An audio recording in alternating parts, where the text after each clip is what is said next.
Hello. ईसाते Alia उळघा Sarang धरू, ईसाते आलिया उळघा सारंग धरू, नाही तरी संसारू जाईल रया. कवनाचे मायबाप कवनाचे गणगोत, मृग जळबत जाईल रया. विषयाचे समसुख, विषयाचे समसुख, बेगडाची बाहुली, अभ्राची सावली जाईल रया. कवनाचे मायबाप कवनाचे गणगोत, मृग जळबत जाईल रया. ज्ञानदेव म्हणे पाहता पाहिले, ज्ञानदेव म्हणे पाहता पाहिले, स्वप्नीचे चैले जाईल रया. कवनाचे मायबाप कवनाचे गणगोत, मृग जळबत जाईल रया.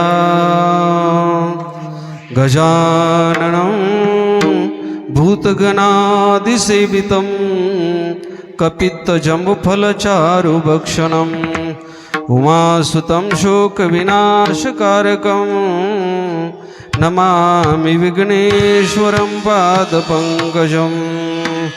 नागेन्द्रहाराय त्रिलोचनाय, भस्माङ्गरागाय महेश्वराय, नित्याय शुद्धाय दिगंबराय, तस्मै नकाराय नमः शिवाय.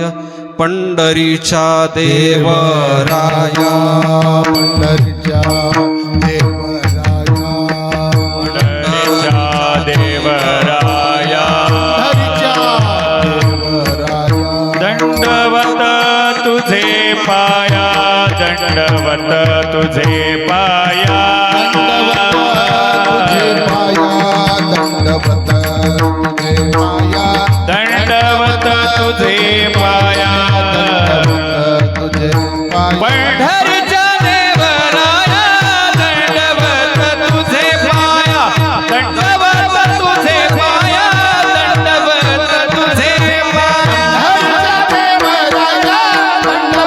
तुझे पाया, दंडवत तुझे पाया, दंडवत तुझे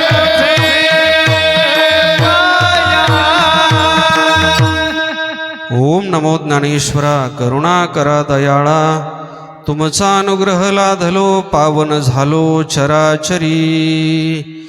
मस्तक ही पायावरी, या वारकरी संतांच्या. ईसाती आलिया उळघा सारंग धरू, नाही तरी संसारू जाईल रया.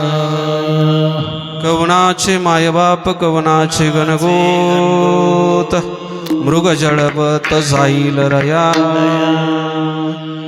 मुक्त कैवल्य तेजोनिधी भगवान श्री ज्ञानोबाराय, श्रीमंत श्री तुकाराम महाराज, शिवस्वरूप स्वामी श्री तुळशीरामजी बाबा, सद्गुरू स्वामी श्री निगमानंदजी महाराज आदी करून सकल संतांच्या चरणी नतमस्तक होऊन, तुम्हा सर्व साधू संत सज्जन श्रोत्यांच्या चरणी नतमस्तक होऊन, सेवेकरता आपल्यासमोर उपस्थित केलेला अभंग विश्व माऊली ज्ञानोबरायांचा असून, या अभंग पदाच्या माध्यमातून विश्व माऊली ज्ञानोबराय यच्चयावत मानव मात्राला, अर्थात जो पामर या व्याख्येमध्ये बसतो, अशा प्रत्येकाला या अभंग पदाच्या माध्यमातून अतिशय उत्तम असा उपदेश करतायत.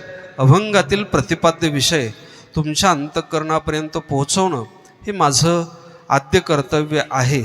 आज या ठिकाणी आपण या सेवेकरता जे प्रवृत्त झालो, या सेवेचं प्रवृत्तीनिमित्त आपणा सर्वांना ज्ञात आहे, कैलासवासी विष्णू तुकाराम जरांगे पाटील यांच्या वार्षिक श्राद्धविधीच्या निमित्तानं आज या ठिकाणी आपण ही सेवा करतो आहोत.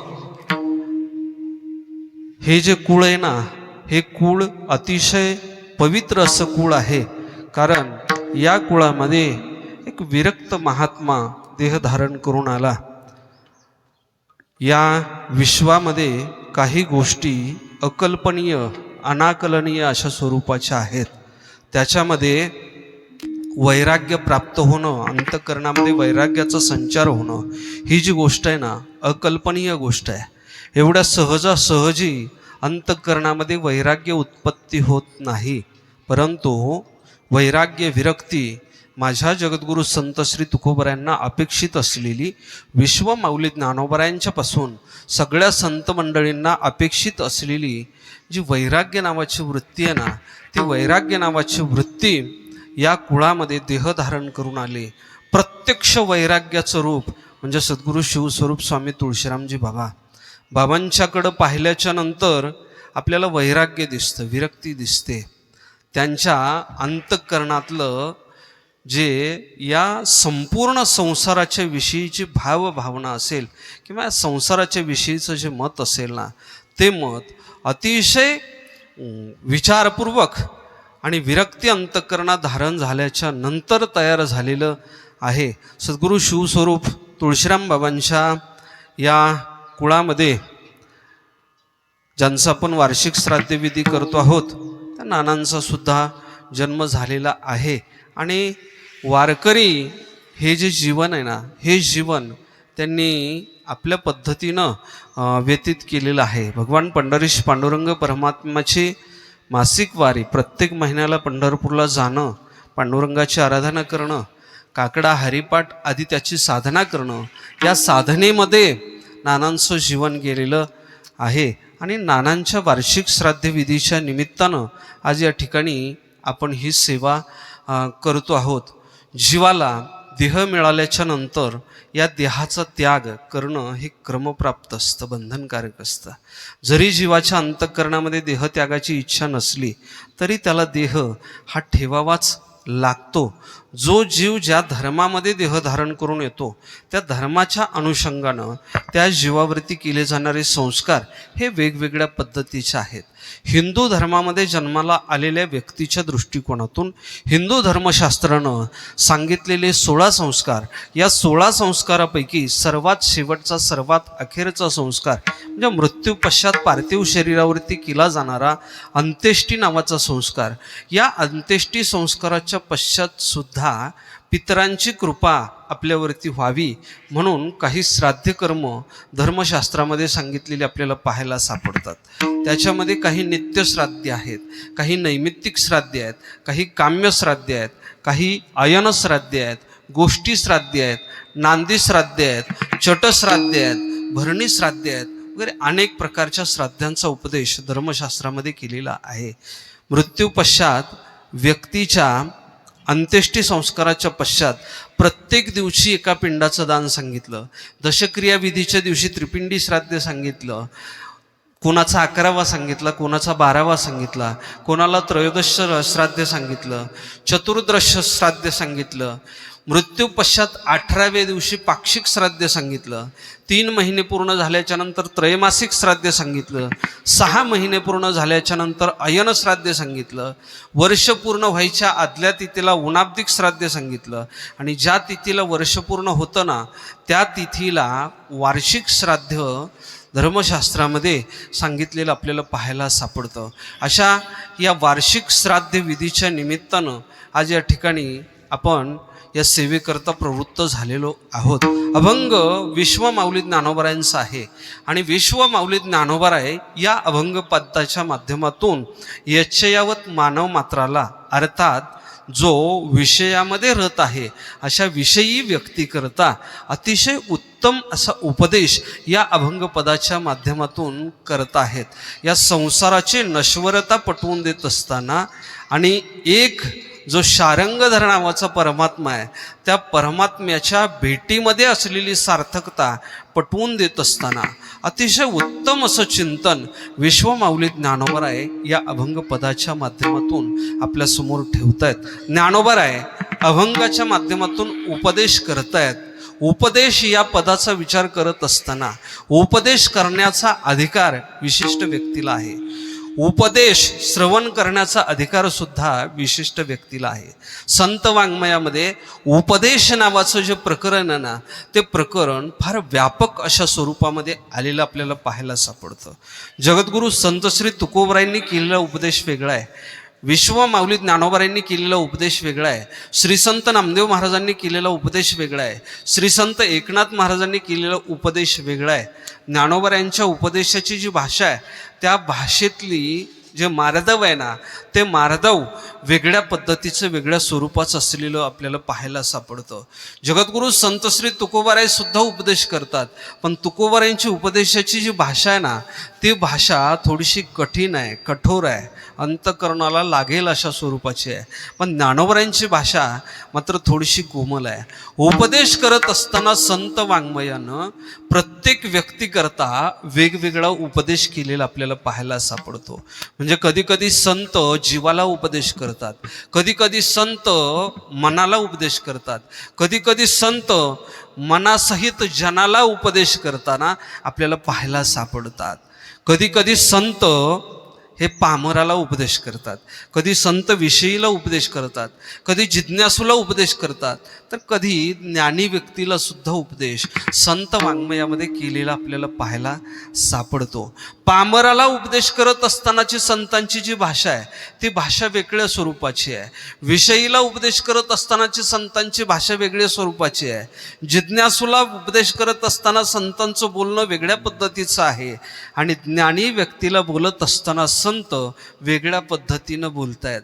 पामराला बोलत असताना वेगळं बोलतात. पामर कोणाला म्हटलं जातं? धर्मशास्त्रानं पामराची व्याख्या करत असताना सांगितलं, जो विहित किंवा निषिद्ध विषयामध्ये भेद न करता केवळ विषय उपभोगामध्ये रत आहे. म्हणजे विहित विषय आणि निषिद्ध विषय उपभोगामध्ये जो रत आहे त्याला पामर असं म्हटलं जातं. अशा पामर व्यक्तीकरता उपदेश करत असताना संत त्याला सांगतात, बाबा रे, तू हे जे विषय सेवन करतोय ना, या विषयांच्या पैकी हे जे विषय आहेत ना, हे विषय तुझ्या दृष्टिकोनातून अतिशय घातक स्वरूपाचे आहेत. म्हणजे एखादा जर दारू पित असेल तर त्याला सांगतील दारू पिऊ नको. एखादा जर गांजा ओढत असतील तर त्याला सांगतील गांजा ओढू नको. एखादा जर पत्ते खेळत असेल तर त्याला सांगतील पत्ते खेळू नको बाबा, चांगलं नाही ते. याच्यामध्ये अनेकाचं जीवन व्यर्थ गेलेलं आहे. त्या पामराला उपदेश करत असताना त्याला सांगतील, दारू गांजा मत पियो यार, अक्कल गुंग हो जाती है, अपने पलों का दाम खर्च के मुँह में मिट्टी आती है. तोंडामध्ये माती, आपलेच पैसे खर्चून आपल्या तोंडामध्ये माती जाते, पामराला उपदेश आहे. विषयीला उपदेश करत असतानाची संतांची भाषा वेगळी आहे. विषयीला बोलत असताना त्याला या विषयाचा त्याग कर असं नाही सांगणार. तुझे विहित म्हणून ज्या विषयांचा स्वीकार केलेला आहे ना, ते विषय सुद्धा तुझ्या दृष्टिकोनातून घातक आहेत, म्हणून त्याही विषयांचा त्याग तू केला पाहिजे असा विषयीला उपदेश संतांचा असलेला आपल्याला पाहायला सापडतो. जो जिज्ञासू व्यक्ती आहे, म्हणजे विषयाच्या पलीकडं जो गेलेला आहे, ज्याच्या अंतःकरणामध्ये जिज्ञासू वृत्ती निर्माण झालेली आहे, जिज्ञासू तो जाणावयाची लागी भजे. ज्ञानोबाराय सांगतात, जिज्ञासू कोणाला म्हणायचं? जाणून घेण्यासाठी जो संतांच्या जवळ, जाणून घेण्यासाठी जो देवाच्या जवळ जाण्याचा प्रयत्न करतोय, त्याला जाणण्याचा, त्याचं ज्ञान करून घेण्याचा प्रयत्न करतोय, त्याला जिज्ञासू असं म्हटलं जातं. अशा जिज्ञासू व्यक्तीकरता संत सांगत असताना सांगतात, बाबा रे, तू काय कर, आता तुला जाणून घेण्याची इच्छा निर्माण झालेली आहे, म्हणजे तू चांगला मार्गावरती आलेला आहे. फक्त आता या मार्गावरती ज्याच्याकडून तुला ज्ञान मिळणार आहे त्या संतांच्या सान्निध्यात जा, त्यांची सेवा कर, त्यांची चाकरी कर, अगरवता करावे दास्य सकळ, त्यांचं दास्य कर. आणि मग दास्य केल्याच्या नंतर तुला ज्या ज्ञानाची अपेक्षा आहे ते ज्ञान, ते संत, ते सत्पुरुष किंवा तो देव तुला देऊन जाईल. जिज्ञासू करता उपदेश. ज्ञानी व्यक्तीला तसं तर उपदेश करण्याची आवश्यकता नाही, पण तरीही संत वाङ्मयामध्ये ज्ञानी व्यक्तीला उपदेश केलेला आपल्याला पाहायला सापडतो. ज्ञानी व्यक्तीला उपदेश करत असताना संतांची जी भाषा आहे ना, ती भाषा वेगळ्या पद्धतीची आहे. ज्ञानी व्यक्तीला सांगतील, बाबा रे, तू सत्श्रवण केलं, सत्संग श्रवण केला, त्या सत्संगामध्ये तुला ज्ञान झालं, पण हे झालेलं ज्ञान तुला बाधक होण्याच्या ऐवजी साधक व्हायला हवं. म्हणून झालेलं जे ज्ञान आहे ना, ते ज्ञान शिल्लक न राहता, न उरता ते मुरलं पाहिजे अंतःकरणामध्ये. म्हणून तू ज्ञान झाल्याच्या नंतर सुद्धा गोविंद नावाचा जो परमात्मा आहे त्या परमात्म्याच्या नामाच्या भजनामध्ये तो राहायला पाहिजे. ज्ञान गिळोनी गावा गोविंदुगा. संत वाङ्मय ज्ञानी व्यक्तीला उपदेश करत असताना सांगतात ज्ञान गिळून घे आणि तू त्या भगवंताचं भजन करत राहा, असा ज्ञानी व्यक्तीला उपदेश संत वाङ्मयामध्ये आपल्याला आलेला पाहायला सापडतो. उपदेश या पदाचं चिंतन करत असताना उपदेश कशाला म्हणायचं? उपदेश नेमका उपदेश म्हणजे काय? उपदेश या शब्दाचा अर्थ असा आहे, उपदेश वाक्य त्याला म्हटलं जातं ज्या वाक्यामध्ये अज्ञात ज्ञापकत्व आहे आणि सप्रयोजनत्व आहे असं जे वाक्य आहे त्या वाक्याला उपदेश वाक्य असं म्हटलं जातं. दोन पद्धतीची वाक्य जवळजवळची आपल्याला पाहायला सापडतात. तसं तर वाक्याच्या रचना अनेक पद्धतीच्या आहेत. उद्गारवाचक वाक्य वगैरे वगैरे वाक्य आपल्याला वाक्याच्या रचना मराठी व्याकरणामध्ये संस्कृत व्याकरणामध्ये आपल्याला पाहायला सापडतात. पण आज्ञा वाक्य आणि उपदेश वाक्य हे दोन जवळजवळचे असलेले वाक्य आहेत. कारण आज्ञा वाक्यामध्ये आणि उपदेश वाक्यामध्ये काही घटकांच्या दृष्टिकोनातून साम्य असलेलं आपल्याला पाहायला सापडतं. आज्ञा वाक्यामध्ये आज्ञा करणारा जो व्यक्ती आहे तो मोठा आहे, ज्याला आज्ञा केली जाते तो लहान आहे. मोठ्यानं लहानाला सांगितलं याला आज्ञा असं म्हटलं जातं. उदाहरणार्थ घरामध्ये वयानं मोठा असलेला व्यक्ती लहानाला सांगतो, काही सांगतो, त्याला एखादं काम सांगतो, त्याला आज्ञा असं म्हटलं जातं. उदाहरणार्थ एखाद्याला जर घरामध्ये बिडी ओढायची सवय असेल, म्हाताऱ्या माणसांना बिडी ओढायची सवय असते, इथं कोणाला नाही आहे, पण बिडी ओढायची सवय बऱ्याच जणाला असते. ते बिडी ओढणारे जे आहेत ना भागवत महाराज, हे बिडी ओढणारे फार विचित्र, हे विचार करत नाहीत आपण काय करतोय म्हणून. घरातला श्रेष्ठ माणूस, मोठा माणूस, थोरला माणूस, म्हातारा माणूस हा बिडी ओढण्यासाठी बिडीचा बंडल जवळ आहे पण काडीपिटी जवळ नाही. म्हणून घरातलं जे लहान मुलं आहे त्या लहान मुलाला आज्ञा देतो, तू काय कर, तिकडं चुलीच्या जवळ गॅसच्या जवळ जी काडीची पेटी आहे ना ती काडीची पेटी मला आणून दे. इथलं हे जे वाक्य आहे ना हे वाक्य आज्ञा वाक्य आहे. का? हे मोठ्यानं सांगितलं, लहानाला सांगितलं म्हणून हे आज्ञा वाक्य आहे. पण याला उपदेश वाक्य असं आपण म्हणू शकत नाही. मोठ्यानं सांगावं, लहानाला सांगावं हे आज्ञा वाक्य, याला आज्ञा वाक्य असं म्हटलं जातं. बिडीचं उदाहरण जुनं झालं, आता फारशा बिड्या कोणी ओढत नाही. सिगरेट वगैरे ओढत असतील लपून लपून, मला न दिसता, पण मला वास येतो. गणेश महाराज फार अवघड काम आहे माझं, मला वास येतो. पहा, कीर्तनात येऊन बसलं तरी मला वास येतो. म्हणजे घरी ओढलं कीर्तनात येऊन बसलं ना तरी सिगरेटचा वास येतो. मला काय भानगड असेल ते असो, पण मला येतं ते. कदाचित बिडीचं उदाहरण जुनं असेल, पण तंबाखूचं उदाहरण सगळ्यांना माहिती आहे. तंबाखूला जर चुना नसेल तर आपण लेकराला सांगतो, जा रे बाबा हे 2 रुपये घे आणि दुकानातून जाऊन चुन्याची डब्बी आणि इथली ही जी आहे ना ही आज्ञा आहे. आज्ञा याला उपदेश नाही म्हटलं जात. का? आज्ञा वाक्यामध्ये आज्ञा करणारा हा मोठा आहे, वयानं मोठा आहे, वृत्तीनं मोठा आहे. आज्ञा करणारा मोठा आहे आणि ज्याला आज्ञा केलेली आहे तो लहान आहे. आज्ञा वाक्यामध्ये आणि उपदेश वाक्यामध्ये एक साम्य आहे. उपदेश वाक्यामध्ये सुद्धा उपदेश करणारा जो आहे ना तो मोठा आहे आणि ज्याला उपदेश करायचा आहे तो लहान आहे. मोठ्याने केला, लहानाला केला आणि लहानाच्या कल्याणाचा विचार करून जर केला तर त्याला उपदेश असं म्हटलं जातं. म्हणजे आज्ञा वाक्यापेक्षा वेगळे पण फक्त एकाच घटकामध्ये आहे. आज्ञा वाक्यामध्ये लहानाच्या कल्याणाचा विचार केला जात नाही. उपदेश वाक्यामध्ये मात्र लहान व्यक्तीच्या कल्याणाचा विचार केला जातो. लहान व्यक्तीच्या कल्याणाचा विचार केला जातो. इथं विश्वमाऊली ज्ञानोबराय उपदेश करतायत. ज्ञानोबराय म्हणजे कोणी सामान्य आहेत का हो? ज्ञानोबराय तुमच्या माझ्यासारखे सामान्य आहेत का? नाही. महाविष्णूचा अवतार, सखा माझा ज्ञानेश्वर. अहो, ज्ञानोबराय म्हणजे महाविष्णूचा अवतार आहेत. ज्ञानोबरायांच्याकडं कशाची उणीव आहे हो? कशाची कमी आहे माझ्या ज्ञानोबरायांच्याकडं?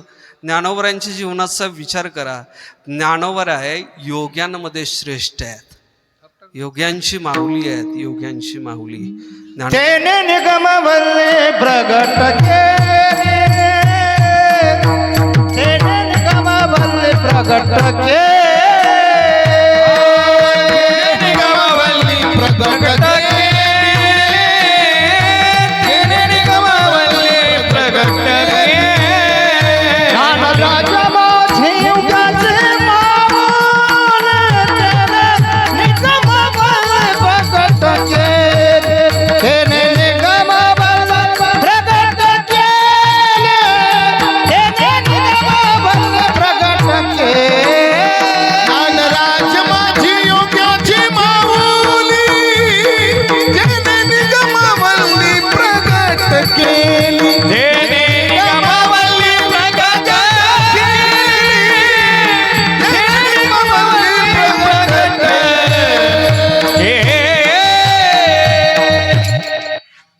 ज्ञानराज माझी योग्यांची माऊली. ज्ञानोबराय ही योगी म्हणून जर ज्ञानोबरायांचा विचार केला तर ती योग्यांची माऊली आहे. ज्ञानाच्या दृष्टिकोनातून जर विचार केला तर केवळ ज्ञान म्हणजे ज्ञानोबराय आहेत. ज्ञान म्हणजे ज्ञानोबराय आहेत. ज्ञानोबरायांच्याकडं काय कमी आहे हो. जगद्गुरु संत श्री तुकोबरायांच्याकडं ज्ञानोबरायांनी धरणे कार्याला पाठवलं. तुकोबरायांनी एक फार गोड अभंग लिहिला आणि त्या गोड अभंगामध्ये तुकोबराय त्या धरणेकराला विचारतात किंवा ज्ञानोबरायांना विचारतात, ज्ञानोबराय तुमच्याकडं काय कमी आहे. जी पाठविले धरणे. ज्या ज्ञानोबरायांनी माझ्याकडं धरणं पाठवलं त्या ज्ञानोबरायांच्याकडं काय कमी आहे वो. ऐश्वर्याच्या दृष्टिकोनातून विचार केला तर जयाची द्वारी सोन्याचा पिंपळ, अंगी ऐसे बळ रेडा बोले. रेड्याला बोलवण्याचं सामर्थ्य ज्यांच्यामध्ये आहे, मृत असलेल्या व्यक्तीला जिवंत करण्याचं सामर्थ्य ज्यांच्यामध्ये आहे, नवे नवे चालविली जड भिंती, हरली चांगयाची भ्रांती. चांगदेव महाराजांच्या सारख्या व्यक्तीचा भ्रमहरण करण्याचं सामर्थ्य ज्या ज्ञानोबरायांच्याकडं आहे ते ज्ञानोबराय आहे. भिंत चालते का हो. भिंत चालते का तुमच्याकडं कधी. भिंत कधीच चालत नाही. पण माझ्या ज्ञानोबरायांनी आज्ञा दिली आणि ती जड भिंत सुद्धा चालायला लागली. ज्या रेड्याला कधीच बोलता येऊ शकत नाही, रेड्याला वाणी नाही, रेडा बोलू शकत नाही, पण तोही रेडा ज्ञानोबरायांच्या सान्निध्यात रेड्यामुखी वेद बोलविला, रेड्यामुखी वेद बोलविला, गर्व तुझ्याचा हरविला, शांती रूपी प्रगटला ज्ञानोबा माझा, ज्ञानोबा माझा, ज्ञानोबा माझा. धर्माचा माय बाप ऋषय हरी सर्वभूती सुखा ज्ञानोबा माझा, ज्ञानोबा माझा. रेड्याला वाणी नाही, पण त्या रेड्याला सुद्धा बोलायला लावणारे ज्ञानोबर आहेत. ज्ञानोबरायांचा जर विचार केला तर ज्ञानोबराय खऱ्या अर्थानं संतत्वाला प्राप्त झालेले आहेत. नवे नवे ब्रह्मतत्वाला प्राप्त झालेले ज्ञानोबराय आहेत. म्हणून ज्ञानोबराय हे मोठे आहेत. ब्रह्मतत्व असेल, संततत्व असेल, हे व्यापक तत्व आहे आणि या व्यापक तत्वाला ग्रहण केलेले ज्ञानोबराय आहेत. म्हणून ज्ञानोबराय मोठे आहेत. ज्ञानोबरायांना उपदेश करण्याचा अधिकार आहे. ज्यांना ज्ञानोबराय उपदेश करतायत ते विषयी व्यक्ती आहेत, आपल्यासारखे सर्वसामान्य लोक आहेत. आपण परिच्छिन्न आहोत. ज्ञानोबराय हे व्यापक आहेत. व्यापक असलेले ज्ञानोबराय पामर असलेल्या जीवाला, विषयी असलेल्या जीवाला उपदेश करत असताना सांगतात, बाबांनो हा देह धारण करून तुम्ही आलात ना, हा देह धारण करून तुम्ही आलात ना, तर तुम्ही इथं आल्याच्या नंतर तो शारंगधर नावाचा जो परमात्मा आहे ना, त्या परमात्म्याला आठवा, त्याचं स्मरण करा, त्याला जाणून घ्या, त्याचंच ज्ञान करून घ्या. अभंगाचं पहिलं चरण. हे साते आलिया ओळंगा शारंग धरो, हे साते आलिया ओळंगा शारंग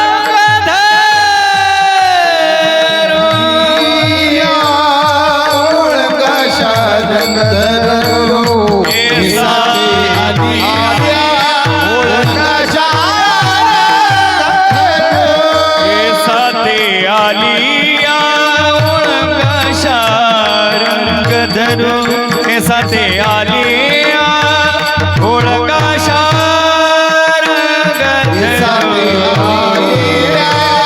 ओळगा शारंग धरो, हे साते आलिया ओळगा शारंग धरो. नाही तरी संसारू जाईल, नाही तरी संसारू जाईल. कौणाचे माय बाप, कौणाचे गणगोत, कौणाचे माय बाप, कौणाचे कौणाचे गणगोत,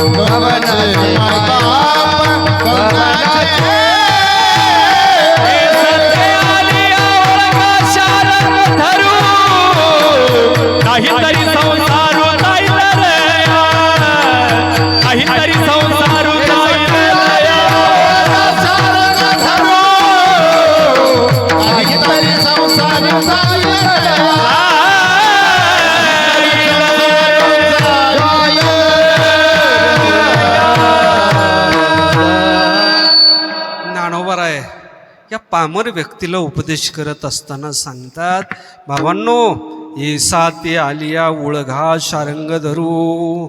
शारंगधर हे एक परमात्म्याचं नाम आहे. तसं त्यानं शारंग नावाचा धनुष्य हातामध्ये धारण केलेला आहे, म्हणून त्याला शारंगधर असं म्हटलं जातं. ज्ञानोबराय सांगतात, येसा ते आलिया. आता तुम्ही सर्वजण देह धारण करून आलात ना, आता तुम्ही या संसारामध्ये आलात ना, तर तुम्ही त्या शारंगधर नावाच्या परमात्म्याला जाणून घ्या. येसा ते आलिया ओळंघा. ओळंघा म्हणजे काय? त्याचं ज्ञान करून घ्या, त्याचं सानिध्य प्राप्त करा. नवे नवे त्याचं जे अद्वैत तत्व आहे ना, त्या अद्वैत तत्वाला जाणा. जर तुम्ही नाही जाणलं ना, तर काय होईल? ज्ञानोबराय म्हणतात, नाही तरी संसारो जाईल रया. नाही तर मग तुमचा संसार. इथं संसार शब्दाचा ज्ञानोबरायांना अपेक्षित असलेला जो अर्थ आहे ना, तो अर्थ तुम्ही आम्ही ज्याला संसार म्हणतो त्याला संसार ज्ञानोबराय या ठिकाणी नक्कीच म्हणत नाहीत. ज्ञानोबरायांचा जो उपदेश आहे ना, तो फार गोड भाषेतला उपदेश आहे. ज्ञानोबराय कडक बोलत नाही, ज्ञानोबराय मृदू बोलतात. मृदू, सबाह्य, नवनीत. ज्ञानोबरायांची जी भाषा आहे ना, त्या नवनीतासारखी, लोण्याच्या गोळ्यासारखी ज्ञानोबरायांची भाषा आहे. तुकोबरायांची जी भाषा आहे ती थोडीशी कडक भाषा आहे. त्याच्यापेक्षा श्री संत एकनाथ महाराजांची कडक भाषा आहे. तुकोबराय थोडंसं कडक सांगतात, कडक भाषेमध्ये सांगतात, बाबांनो, तुम्ही जर हे नाही ऐकलं, तुम्ही जर या पद्धतीनं नाही केलं तर असं असं होईल. याच्यापेक्षा नाथ महाराज सांगतात, अरे बाबा, तू जर हे नाही केलं ना, तू जर हे नाही केलं ना, तर मग मी जी भाषा वापरतोय ती भाषा तुला सहन होणार नाही, मला बोलावं वाटत नाही. पण भाषा जी आहे ती एकनाथ महाराजांनी फार कठीण भाषा आपल्या वाङ्मयामध्ये ठेवली आणि सांगितलं, तुम्ही जर या पद्धतीनं नाही केलं तर मग मला असं. हे जरी नाही कळले, जरी दुसरा येईल, हे जरी नाही कळले, हे जरी नाही कळले, तरी दुसरा येईल, हे जरी नाही कळले. सरत शेवटी बात काळ बांधून घेईल, सरत शेवटी बात. सरत शेवटी बा कळ बांधून नेईल, सरत शेवटी बा. जनार्दनी आमचं काय बाजाईल, आमचं काय बाजाईल,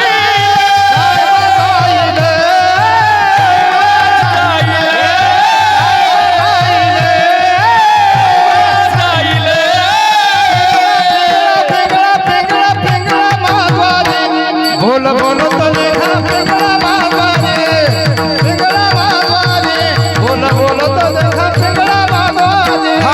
पिंगळा महाद्वारी, बोल बोल तो देखा पिंगळा महाद्वारी, पिंगळा महाद्वारी, बोल बोल तो देखा पिंगळा महाद्वारी.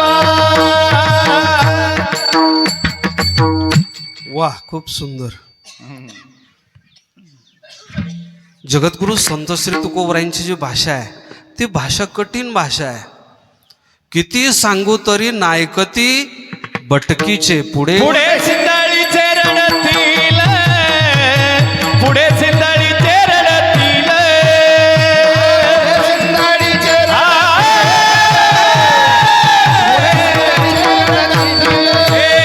किती सांगू तरी नायकती बटकीचे.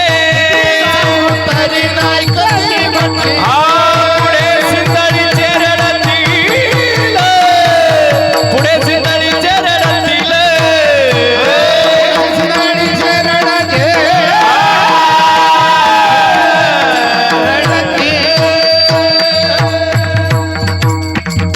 तुकोबरायांची भाषा. तुकोबराय उपदेश करत असताना सांगतात, किती सांगू तरी नायकती बटकीचे, पुढे शिंदळीचे रडतील. नाथ महाराजांची भाषा याच्या पुढची आहे. नाथ महाराज म्हणतात, काय माय गेली होती भूतापाशी, हरे नये मुकाशी अरे मुळात.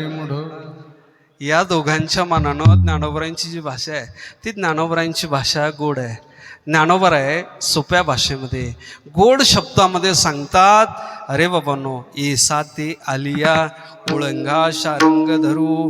शारंगधर नावाच्या परमात्म्याला तुम्ही धारण करा, त्याला जाणून घ्या, नाही तरी संसारो जाईल रया. संसार म्हणजे तुम्ही आम्ही ज्याला संसार समजतो तो संसार ज्ञानोबा या ठिकाणी सांगत नाहीत. संसार म्हणजे जन्माला येणं आणि मरणं याच्या मधला जो कालखंड आहे ना, या कालखंडाला ज्ञानोबा या ठिकाणी संसार म्हणतायत. जीव जन्माला आल्यापासून मरेपर्यंत सगळ्या गोष्टी करत राहतो, आपल्या कर्मानुसार वर्तन करत राहतो. हे सगळं त्याचं जे वर्तन करणं आहे ना, या सगळ्या वर्तन करण्याला, या सगळ्या जगण्याला ज्ञानोबरायांनी संसार या एका शब्दामध्ये व्यक्त केलेलं आहे. ज्ञानोबराय म्हणतात, जन्माला आल्यापासून मरेपर्यंतचा जो कालखंड आहे, मृत्यूपर्यंतचा जो कालखंड आहे, तो कालखंड तुम्ही जर शारंगधर नावाच्या परमात्म्याला नाही जाणलं, त्याच्यापर्यंत जर नाही पोचला, तुम्ही जर त्याचं भजन नाही केलं ना, तर तुमचं हे जन्माला येणं आणि मरणं हे वाया जाईल, व्यर्थ जाईल. जन्मा आला हेला, आणि तो जो रेडा आहे ना, त्या रेड्याच्या बद्दल एक फार सुंदर वाक्य आहे. हेला म्हणजे रेडा. तो रेडा म्हशीच्या पोटी जन्म घेतो. जन्म घेऊन आल्यापासून ते त्याचा देह जाईपर्यंत त्याला फक्त पाणी वाहण्याचं काम असतं. आता पाणी वाहण्याचं काम तो हेला करत नाही. आता कोण करतं, आपला आपला विचार करा.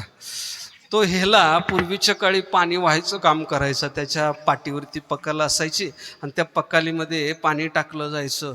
जन्माला आल्यापासून मरेपर्यंत त्यानं जायचं, नदीवरती जायचं, ओढ्यावरती, नाल्यावरती, किंवा गावामध्ये विहीर असेल, बारव असेल, त्या ठिकाणी जायचं आणि त्या ठिकाणाहून पाणी भरून आणायचं. आणि ते पाणी गावात ज्याला अपेक्षा आहे, त्याच्या घरी ज्याला पाहिजे पाणी, त्याच्या घरी ते पाणी नेऊन टाकायचं. त्याचं जे जीवन आहे ना, त्याचं जीवन जसं निरर्थक होतं ना, तसं ज्ञानोबराय म्हणतात, बाबांनो, तुम्ही जर शारंगधर नावाच्या परमात्म्याला नाही आळवलं, त्याला जर नाही जाणून घेतलं ना, तर तुमचं जीवन सुद्धा तसंच व्यर्थ गेल्याविना राहणार नाही. अरे बाबांनो, हे जीवन जगत असताना तुम्ही जर त्या देवाला नाही जाणलं ना, तर मग आई वडील कोणाचे कोण आहेत, कोणाचे कोण आहेत.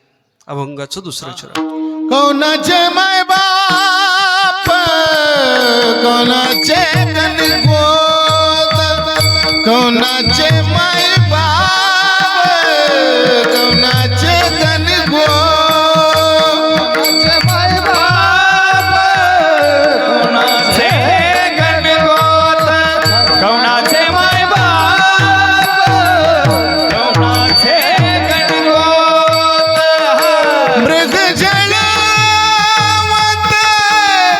जाईल रया, मृग जळवत जाईल रया. कोणाचे माय बाप, कोणाचे गणगोत, कोणाचे माय बाप, कोणाचे गणगोत. मृग जळवत जाईल रया, मृग जळवत जाईल रया. कोणाचे बाप,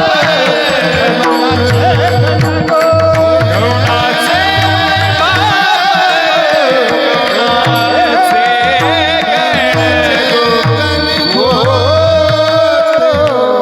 ज्ञानोबराय सांगतात, बाबांनो, हा संसार तरुण जात असताना, शारंगधर नावाच्या परमात्म्याला जाणून घेत असताना तुम्ही जर वेळ व्यर्थ घालवला, तर मग आई वडील कोणाचे कोण आहेत, कोणाचे मायबाप, कोणाचे गणगोत. अरे कोणाचे आई वडील आहेत? त्या आई वडील मृत्यूच्या, मरणाच्या दाढेतून जीवाला सोडवू शकत नाहीत. अज्ञानाच्या अंधकारातून आई वडील जीवाला सोडवू शकत नाहीत. जो स्वतः बंधनामध्ये बंदिस्त असेल, त्याला दुसऱ्याला सोडवण्याचा अधिकार असू शकतो का? काही स्वकृत बंधन असतात आणि काही अन्यकृत बंधन असतात. स्वकृत बंधन असेल तर त्याच्यातून सुटका स्वतःची स्वतःलाच करावी लागते. अन्यकृत बंधन असेल तर त्याच्यातून दुसरा आपली सुटका करू शकतो, पण स्वकृत बंधनातून सुटका दुसरा कोणी आपल्याला करून देऊ शकत नाही. आपण ज्या बंधनामध्ये पडलेलो आहोत ना, ते बंधन आहे स्वकृत बंधन. अन्यकृत बंधन कशाला म्हणायचं?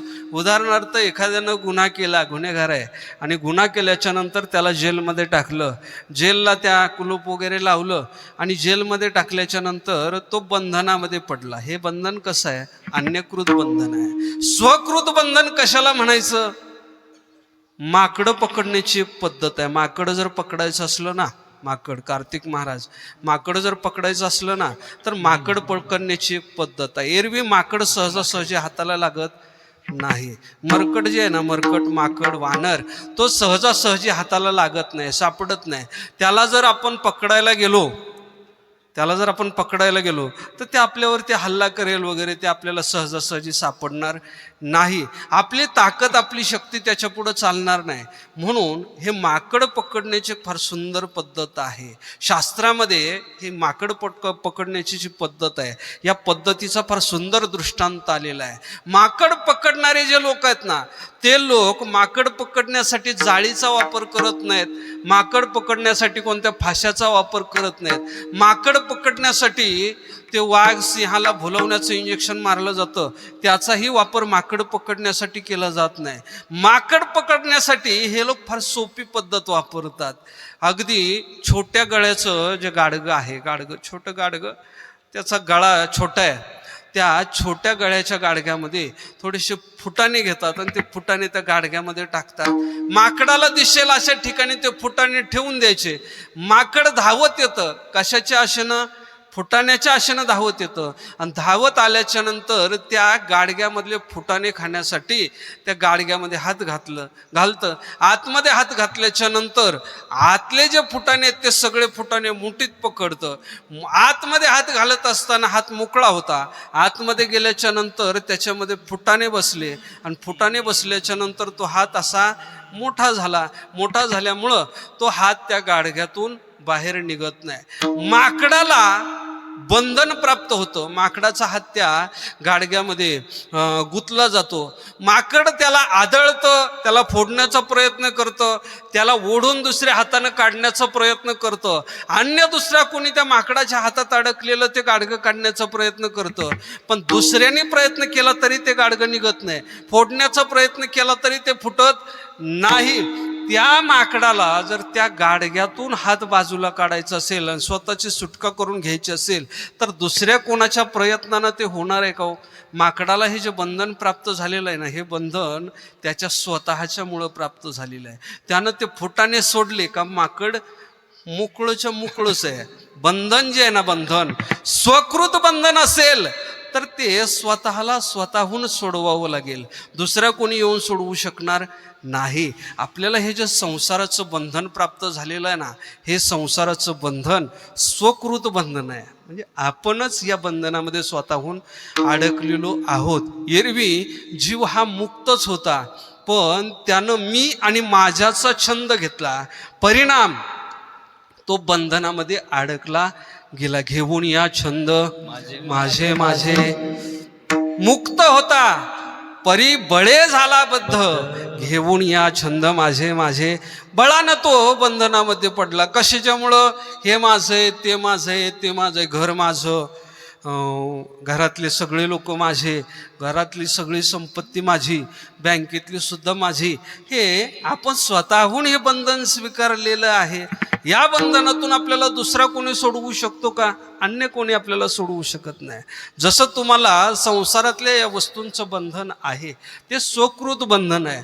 त्या बंधनातून सुटायचं असेल तर आई वडील आपल्यावरती कितीही प्रेम करत असले, आई वडील आपल्याला कितीही जीव लावत असले तरी या बंधनातून आई वडील आपल्याला सोडवू शकतात का? एखादा मोठा व्यक्ती असेल, गणगोत चांगलं असेल, ते गणगोत तरी या बंधनातून आपल्याला सोडवू शकेल का? ज्ञानोबराय सांगतात आई वडील या बंधनातून आपल्याला सोडवू शकत नाहीत. कोण कोण कोणाचं आहे, आई वडील कोण कोणाचे आहेत, ते कशाला आपल्याला याच्यातून सोडवतील, ते उलट बंधनात टाकण्याचा प्रयत्न करतात, सोडवण्याचा प्रयत्न करत नाहीत. एखादा सुटण्याचा प्रयत्न करत असला ना तरी त्याला सुरुवातीला आई वडील सुटू देत नाहीत.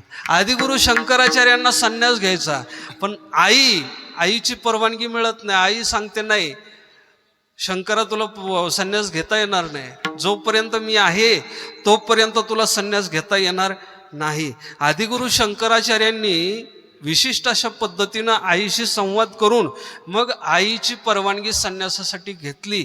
एवढ्या सहजासहजी आई वडील या बंधनातून जीवाला सुटू देत नाहीत. म्हणून ज्ञानोबराय म्हणतात, कोणाचे मायबाप, कोणाचे गणगोत, आई वडील कोणाचे कोण आहेत, या बंधनातून ते आपल्याला सोडवू शकत नाहीत. गणगोत किती श्रीमंत असलं, किती ऐश्वर्य संपन्न असलं तरी ते आपल्याला या बंधनातून सोडवू शकतं का? नाही बाबा, सोडवू शकत नाही. म्हणून ज्ञानोबराय म्हणतात, हे सगळं जे आहे ना, हे सगळं आई असेल, वडील असेल, गणगोत असेल, हा जो संसार आहे ना, हा सगळा संसार त्या मृगजळासारखा आहे. मृगजळवत जाईल रया, त्या मृगजळासारखा रयाला निघून जाईल.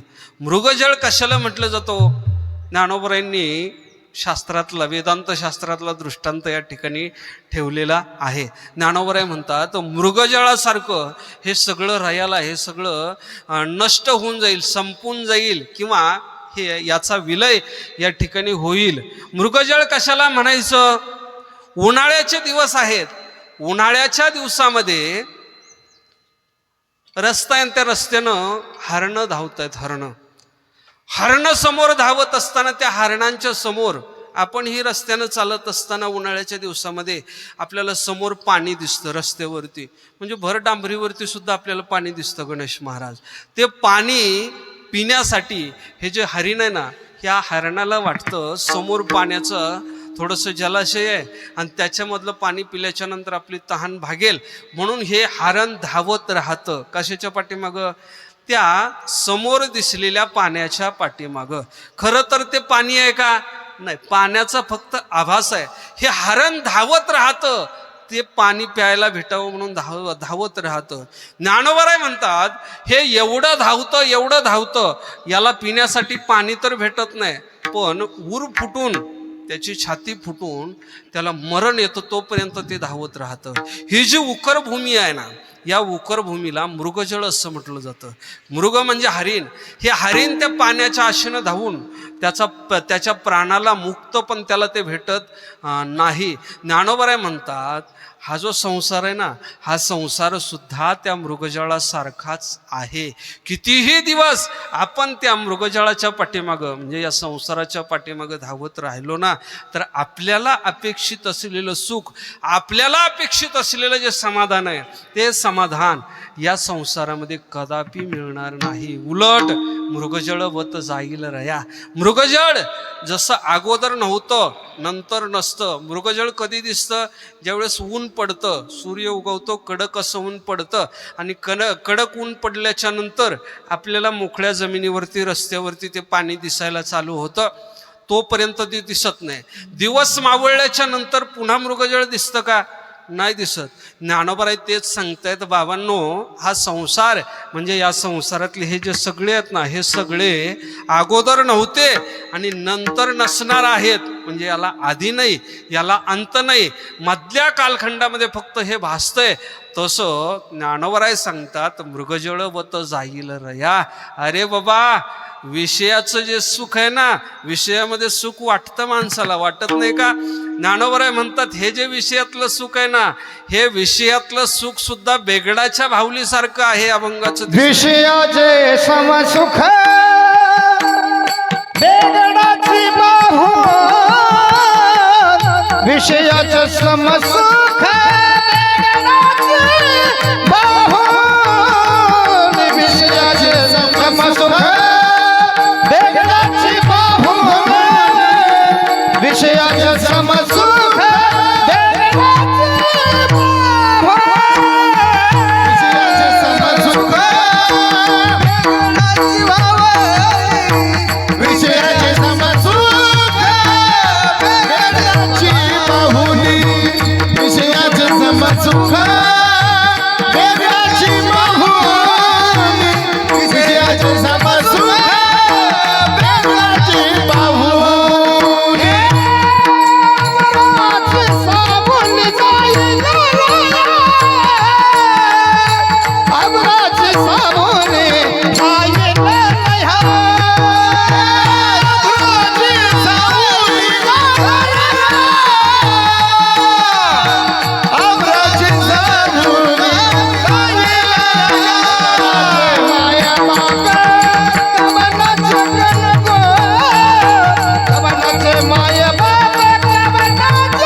ज्ञानोबराय सांगतात बाबांनो, हे जे विषयामधलं सुख आहे ना, हे विषयामधलं सुख त्या बेगडाच्या बाहुलीसारखं आहे. बेगडाची बाहुली ही शेणापासून बनवली जाते. शेणापासून बाहुली बनवली जाते आणि तिला बेगड चमकणारा कागद लावला जातो. दिसायला फार सुंदर दिसते, चमकत राहते, पण वास्तव ती खरी नसते. वरचा बेगड काढला का आतमधल्या शेणाचं दर्शन आपल्याला होत असतं. ज्ञानोबराय म्हणतात, हे जे विषयातलं सुख आहे ना, त्या बेगडाच्या बाहुलीत जसं सुख आहे, जोपर्यंत आपण पाहतो, दिसायला जोपर्यंत सुंदर दिसतंय तोपर्यंत त्याच्यामध्ये सुख आहे. विषयाच्या आहारी जाऊन लोक काय काय करत नाही, तो विषयातल्या सुखाच्या अपेक्षेनं लोक काय म्हणून करत नाही. हो, पंच ज्ञानेंद्रियाचे पंच विषय आहेत. या पंच विषयांना प्राप्त करण्यासाठी लोक कोणत्या थराला जातील हे सांगता येत नाही. सध्या गाजत असलेले एक प्रकरण आहे, एप्स्टीन फाईल नावाचं अमेरिकेत घडलेलं हे एक प्रकरण आहे. फार विचित्र असं प्रकरण आहे. श्रीमंत लोकांनी विषय उपभोगाच्या माध्यमातून समाधान मिळावं, सुख मिळावं म्हणून कोणत्या थराला हे लोक गेले असतील. लहान लहान लेकरांचा बळी या लोकांनी घेतला. एप्स्टीन नावाचा जो व्यक्ती आहे, त्या व्यक्तीनं या लोकांचं सगळं हे जे कांड आहे ना, हे कांड जगाच्या पुढं आणलेलं आहे. लहान लहान लेकरं, लहान लहान मुली, त्यांच्यावरती अन्याय केला, अत्याचार केला त्यांच्यावरती. श्रीमंत लोकांनी आपल्या हव्यासापोटी त्यांची हत्या केली. हत्या ही फार क्रूर पद्धतीने केली. काही व्हिडिओ, काही फोटो सध्या मीडियावरती व्हायरल होत आहेत. ते फोटो पाहिल्याच्या नंतर ज्याच्या काळजामध्ये हृदय आहे ना, त्याच्या डोळ्यातून अश्रू आल्याविना राहत नाही. स्वतःची हौस भागावी, स्वतःच्या जिभेचे चोचले पुरवावेत म्हणून या लोकांनी काय करावं. फार विचित्र विचित्र व्हिडिओ सध्या मीडियावरती येत आहेत. अहो, ती शरीरं, ती जी कोवळी शरीरं आहेत ना, ती कोवळी शरीरं त्यांचे तुकडे केले आणि मांस म्हणून ते भक्षण केले या श्रीमंत लोकांनी. तुकडे करावेत ना, मारावी, पण मारण्याची सुद्धा एक पद्धत असते. अहो, त्या कटर मशीनमध्ये टाकून त्या लहान लहान लेकरांचे तुकडे केले. व्हावा, कशासाठी केले? विषय उपभोगातून आनंद मिळावा म्हणून केलं. एप्स्टीन फाईल जी जगाच्या समोर आलेली आहे, ती फाईल थोडीशीच आहे. याच्यापेक्षा जगाच्या पाठीवरती विषयाच्या पाठीमागं लागलेल्या या श्रीमंत लोकांच्या आणखी किती फाईल दडलेल्या असतील याचं गणित आपल्याला करता येणार नाही. या लोकांनी 13-14 वर्षाचे लेकरं, 15 वर्षाचे लेकरं यांची हत्या विषयाच्या पाठीमागं लागून केल्या, विषयाच्या पाठीमागं. आणि श्रीमंत लोक आहेत याच्यामध्ये. माझे ज्ञानोबराय सांगतात, बाबांनो, या विषयाच्या उपभोगातून तुम्हाला सुख मिळणार नाही, तुम्हाला समाधान मिळणार नाही. विषयातलं जे सुख आहे ना, ते बेगडाच्या बाहुलीसारखं आहे. माझा महाराष्ट्र असेल, माझा भारत असेल, हा भारत महान आहे कारण या भारताला एक विशिष्ट संस्कृती आहे. माझ्या देशामध्ये स्त्रीला देव मानलं जातं. माझ्या देशामध्ये आईला देव मानलं जातं. माझ्या देशामध्ये वडिलांना देव मानलं जातं. माझ्या देशामध्ये आपल्यापेक्षा मोठ्या लोकांना देव मानलं जातं. माझ्या देशामध्ये प्रत्येक जीवाला देव मानलं जातं आणि देव मानून सगळ्याकडं समान दृष्टिकोनातून पाहिलं जातं. तो माझा भारत देश आहे, तो माझा भारत देश आहे. आज भारत देशातल्या हिंदू धर्मातल्या या तत्वज्ञानाची खऱ्या अर्थानं जगाला आवश्यकता आहे. जगातली ही जर आपण प्रकरणं पाहिली ना, एप्स्टीन फाईलसारखी प्रकरणं जर पाहिली ना, तर खऱ्या अर्थानं या जगाला तुकोबरायांच्या विचारांची गरज आहे. या जगाला विश्वमाऊली ज्ञानोबरायांच्या विचाराची गरज आहे. या जगाला वेदातलं तत्वज्ञान कळणं गरजेचं आहे. या जगाला श्रुती स्मृतीतलं तत्वज्ञान कळणं गरजेचं आहे। या जगाला माझ्या देशातल्या स्वामी विवेकानंदांनी सांगितलेलं जे तत्वज्ञान आहे ते तत्वज्ञान कळणं गरजेचं आहे। श्रीमंत लोकांनी कसं वागावं, देशावरती राज्य करणाऱ्या लोकांनी कसं वागावं हे जर कळून घ्यायचं असेल ना, तर या जगातल्या सगळ्या लोकांना छत्रपती शिवाजी महाराजांच्या जीवनाला जाणून घेण्याची गरज आहे। अहो, सुभेदाराची सून समोर आलेली असताना छत्रपती सांगतात, राजे सांगतात, अशीच जर आमची आई असते ना तर आम्हीही सुंदर जन्माला असतो। ही माझी माय आहे, ही माझी बहीण आहे, म्हणून तिचा सन्मान करणाऱ्या छत्रपती शिवाजी महाराजांच्या विचारांची गरज आज या श्रीमंताच्या दृष्टिकोनातून आवश्यक आहे। ज्ञानोबराय उपदेश करत असताना सांगतात, बाबांनो,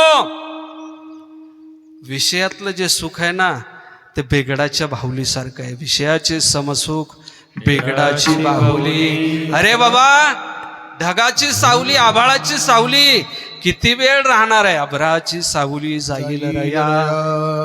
ज्यानं पाहिलं, जे पाहिलं, या दोन्ही गोष्टी ज्ञानोबराय म्हणतात सगळ्या नष्ट होणार आहेत। अभंगाचं शेवटचं, ज्ञानदेव म्हणे पाहता पाहिले, ज्ञानदेव म्हणे पाहता पाहिले, देव म्हणे पाहता पाहिले, ज्ञानदेव म्हणे पाहता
स्वप्ने जे जैले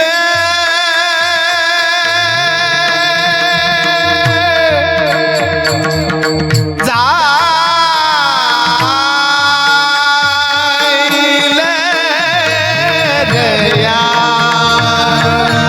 जाईल रया जाईल रया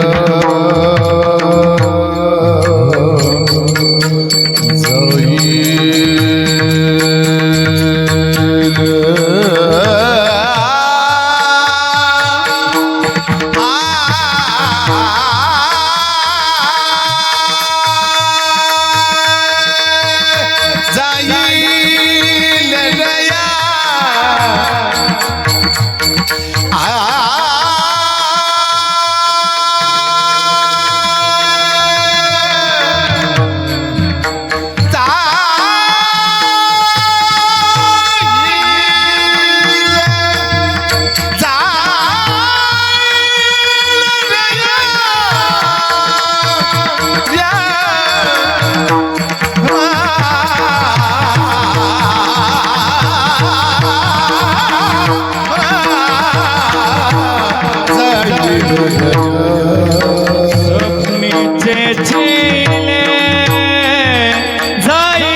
स्वप्नीचे चैले जाईल लय कवणाचे माय बाप कवणाचे गणगोत कवणाचे माय बाप कवणाचे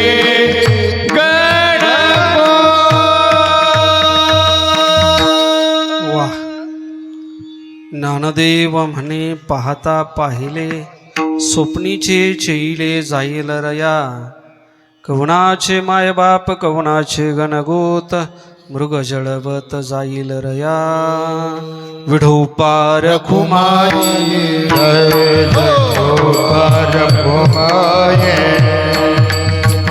कुमाये पार कुमाई